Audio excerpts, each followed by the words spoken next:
Selamat siang Bapak Ibu sekalian yang ada di seluruh dunia dan juga yang ada di Indonesia, bahkan juga di 154 kelurahan dan 31 kecamatan sekota Surabaya. Kali ini kami bersama dengan tamu spesial kita di gedung spesial di mana kita akan berbincang-bincang tentang sesuatu yang baru, sesuatu yang unik, dan sesuatu yang betul-betul harus diketahui oleh masyarakat Surabaya, di mana Surabaya ini mempunyai segudang olahraga yang sangat-sangat spesial, olahraga yang sangat-sangat tradisional, dan olahraga ini harus diinformasikan dan juga harus dipopulerkan. Nah, apakah itu? Kita sudah bersama dengan salah satu pengurus dan juga maksud saya adalah ketua umum dari KORMI, Komite Olahraga Masyarakat Indonesia. Selamat pagi Pak Sunar. Selamat siang. Oh, selamat siang. Ya, Baguslah kalau gitu. Tapi kalau di dunia lain kita sudah selamat pagi nih Pak. Iya, siap. Bagaimana kabar Pak hari ini? Baik. Sehat ya? Alhamdulillah sehat. Pak, kita mau tanya sedikit tentang KORMI. Siap. Apakah itu KORMI? Ya, KORMI lahir itu kepanjangan dari FORMI waktu itu. FORMI ya? Ya, pada waktu itu namanya FORMI, Federasi Olahraga Rekreasi Masyarakat Indonesia. Tahun berapa itu Pak? Itu sekitar 10 tahun yang lalu. 10 tahun yang lalu? Ya. Wow. Terus? Dalam perkembangannya beberapa tahun ini berubah nama menjadi KORMI. KORMI, Komite Olahraga Masyarakat Indonesia. Kenapa kok bisa berubah Pak? Itu undang-undang presiden itu ya. Undang pemerintah. Presiden yang ngurus ya. Yang berubah nomor 11 tahun 2002. Oh, 11 ya, tahun 2020 ya. Tahun 2020 ya. Jadi sekarang menjadi Komite Olahraga Masyarakat Indonesia. Oke. Sekarang Pak, dari kepengurusan KORMI sendiri ini ada berapa cabang olahraga nih kalau boleh tahu? Kalau sekarang di KORMI itu namanya Inorga. Apa itu Inorga itu? Bukan cabang olahraga tapi Inorga, Indo Olahraga. Indo Olahraga ya? Ya, itu ada 41 cabang olahraga Indo Olahraga yang berhimpun di KORMI. KORMI ya. KORMI ini menaungi beberapa olahraga yang bermasyarakat ya. Ada senam masyarakat, senam kesehatan, ada olahraga tradisional, ada lagi olahraga tantangan. Ya, olahraga tantangan. Jadi ini ada beberapa kualitatif atau kelompok yang semua berhimpun di KORMI. Ya, baik. Ya. Pak Sunar, kita mengetahui bersama bahwasannya masa pandemi ini kan olahraga ini agak sedikit dipersempit ya. Apalagi berjumpa atau berdekatan dengan orang lain. Bagaimana KORMI menyiasati olahraga di masa pandemi ini? Ya, KORMI masih tetap eksis. Di kelompok-kelompok kami yang di Inorga, di Indo olahraga itu masih tetap latihan. Ya. Walaupun itu pandemi kemarin, kita tetap latihan, tapi tetap jaga jarak dan tetap pakai masker. Jadi prokesnya bertahan itu. Dan alhamdulillah. Jadi sampai sekarang kita bertahan dan alhamdulillah ini kita sudah level 1 ya. Dan ini sudah dibuka lebar-lebarnya untuk batas olahraga, termasuk semuanya, termasuk di kelurahan, di kecamatan, di RT, di RW itu ada semua itu olahraga kita. Gitu ya. Ya. Untuk Surabaya sendiri apakah sudah ada prestasi tertentu pada saat masa pandemi, Pak? Masa pandemi berhenti semua. Gitu. Jadi kegiatan olahraga yang bersifat umum dan bersifat perlombaan memang berhenti selama 2 tahun. Ya, ini sudah mulai akan ada perlombaan secara nasional, ada lagi perlombaan yang secara kota. Ini sudah kita mulai. Jadi kalau pembibitan daripada KORMI sendiri bagaimana Pak? Apakah mulai dari tingkat RT, RW atau bagaimana? Bisa diceritakan sedikit untuk pengembangannya sehingga ya bisa masuk dalam level-level kota atau mungkin nasional? Baik, KORMI itu ada beberapa level olahraga. Yaitu ada Forkot Festival Kota, ada Forda Festival Olahraga Daerah, ada lagi Fornas olahraga bersifat nasional. Nah, pembibitan kami itu mulai TK. Dari TK? TK itu kelompok TK, kelompok bermain sampai lansia itu masuk kelompok kita.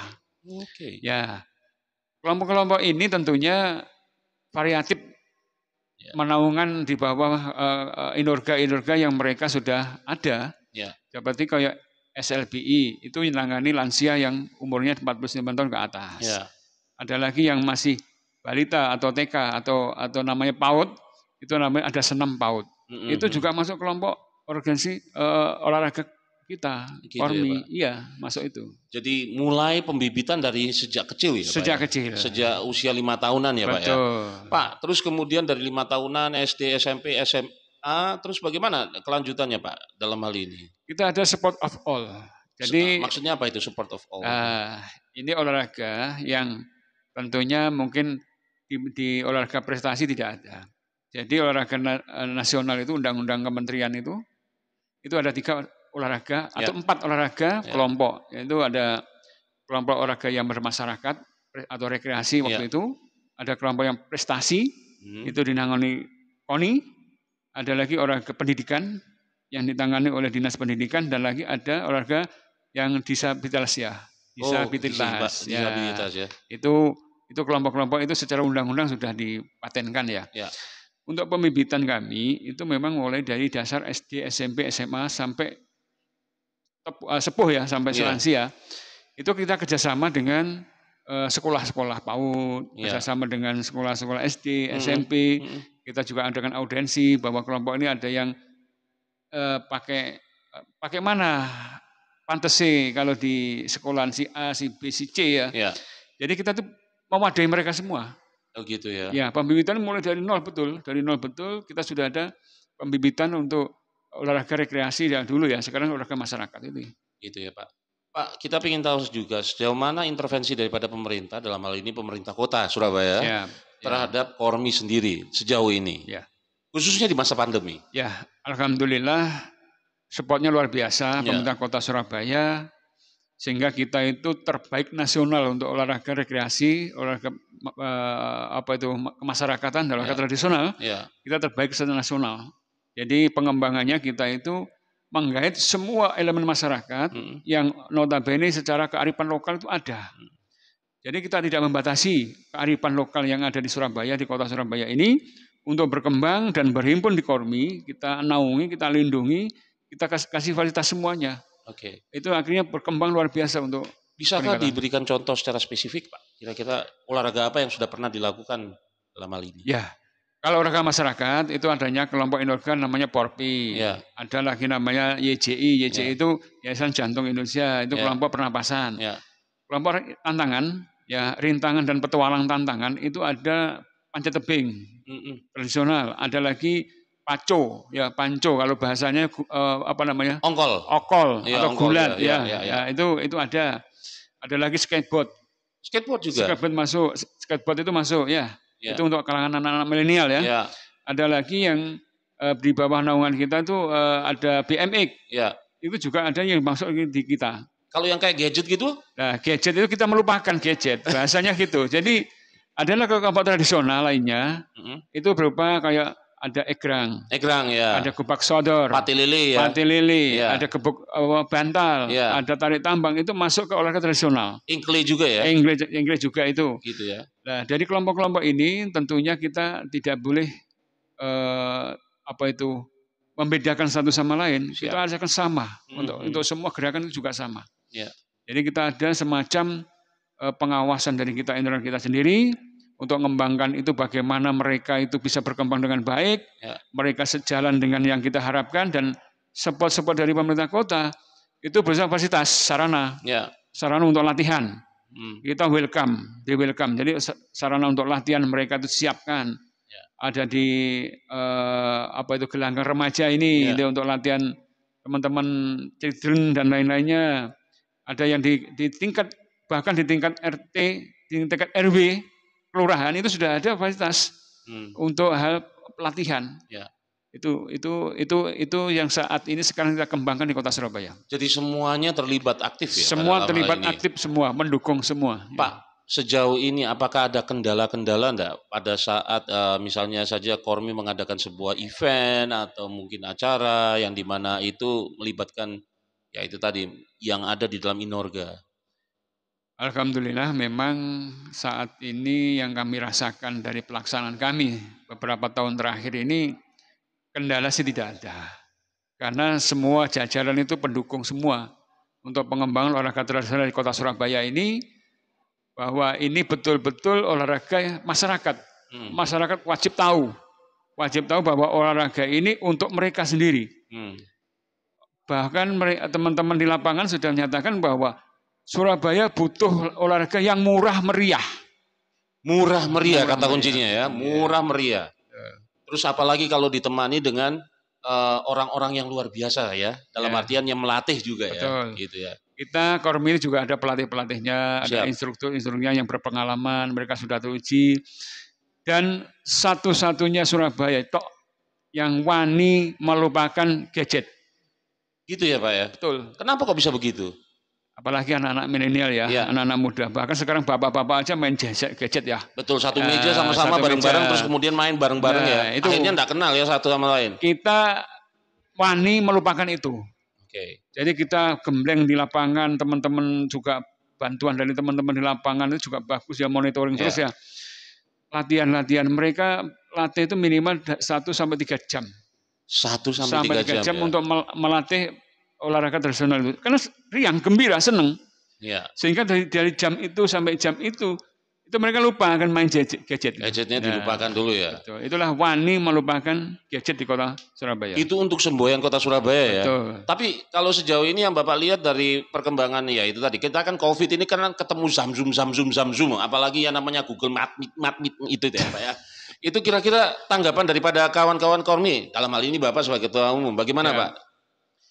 Itu memang satu-satunya yang harus ada pengawasan dari orang tua. Ya. Kami pesan kepada pengurus seluruhnya untuk turun ke lapangan, pesan kepada orang tuanya, kalau sudah acaranya selesai, Zoom materi, Zoom dia sekolah, itu harus selesai. Harus segera diawasi. Itu pesan kita untuk anak-anak muda, anak yang kemarin sekolah, yang melakukan Zoom itu, kita kan tidak bisa menolak itu, karena kebutuhan. Tapi setelah melakukan Zoom, harus selesai. Nah, berbicara tentang aplikasi ini Pak, yang sekarang lagi ada di dalam gadget, apakah Kormi juga sudah pernah membuat sebuah aplikasi untuk olahraga tertentu gitu Pak? Tantangan ke depan itu, namanya Debon. Ya, Debon itu olahraga untuk melupakan gadget. Satu adalah untuk bahwa permainan olahraga tradisional pantas masuk aplikasi. Itu ke depan memang harus begitu. Tapi itu nanti akan ke depan akan dilakukan ya. Siap, itu nanti kolaborasinya apakah dengan pemerintah kota rencana Pak? Tetap dengan pemerintah kota. Karena mungkin kita terbatas anggaran ya. Nanti kita akan minta bantuan pemerintah kota dan ini sudah didengung-dengungkan oleh Kormi Nasional bahwa kita harus punya aplikasi khusus olahraga masyarakat yang berbasis digital. Iya, siap. Pak, ini mungkin juga yang akan menjadi pertanyaan juga oleh masyarakat kota. Sejauh ini juga kan urban ini kan berkembang terus. Tapi anak-anak kita, misalnya saja ada yang di sekolah-sekolah yang istilahnya memakai akreditasi internasional dan lain sebagainya ya. Bagaimana caranya nanti Kormi ini memperkenalkan olahraga tradisi ini kepada anak-anak yang ada di sekolah-sekolah yang mempunyai sertifikasi internasional itu? Ya. Apakah sudah pernah ada dilakukan pendekatan atau perkenalan kepada mereka gitu Pak? Ya, kita masih sebatas nasional ya. Jadi sebetulnya olahraga tradisional ini sudah berkembang sampai internasional. Ya. Jadi kami memberikan jajaran ya. Kami tadi sudah menyampaikan olahraga di kota namanya Forkot, Festival Kota. Naik level Forda, itu yang nangani provinsi, Festival Olahraga Daerah. Level nasional namanya Fornas, Festival Olahraga Nasional.